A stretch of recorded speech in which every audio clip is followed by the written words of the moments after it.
దయచేసి దీనికి ఇలా బహిరంగ కాకుండా ఇంటర్నల్గా మనం ఒక చర్చ చేసి దీనికి పరిష్కార మార్గంగా ఈ సిపిఎంఎస్ సిస్టమ్ అనేటువంటిది భయంకరంగా ఉన్న నిధులన్నీ రాష్ట్ర ప్రభుత్వానికి వెళ్ళిపోతే అక్కడ వాళ్ళ కంట్రోల్లోకి వెళ్ళిపోయింది కార్పొరేషన్.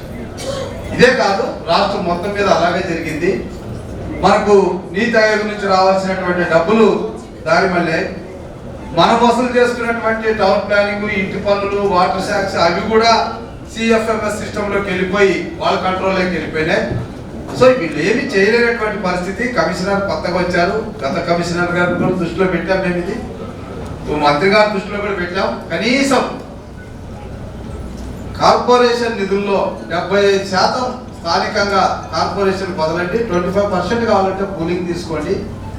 మొత్తం మీ దగ్గర పెట్టుకొని ఇక్కడ కనీసం ప్రజలు పన్నులు కట్టేటటువంటి ప్రజలకు కనీస అవసరాలు తీర్చలేనటువంటి ఈన స్థితిలో బాడీ ఉంటుంది. పబ్లిక్ అనుకున్నటువంటి కార్పొరేటర్ కూడా ఏమీ చెప్పలేనటువంటి పరిస్థితి, అధికారులు కూడా చేయలేనటువంటి ఈన స్థితి అనేటువంటి దృష్టిలో చర్చలు జరిగాయి.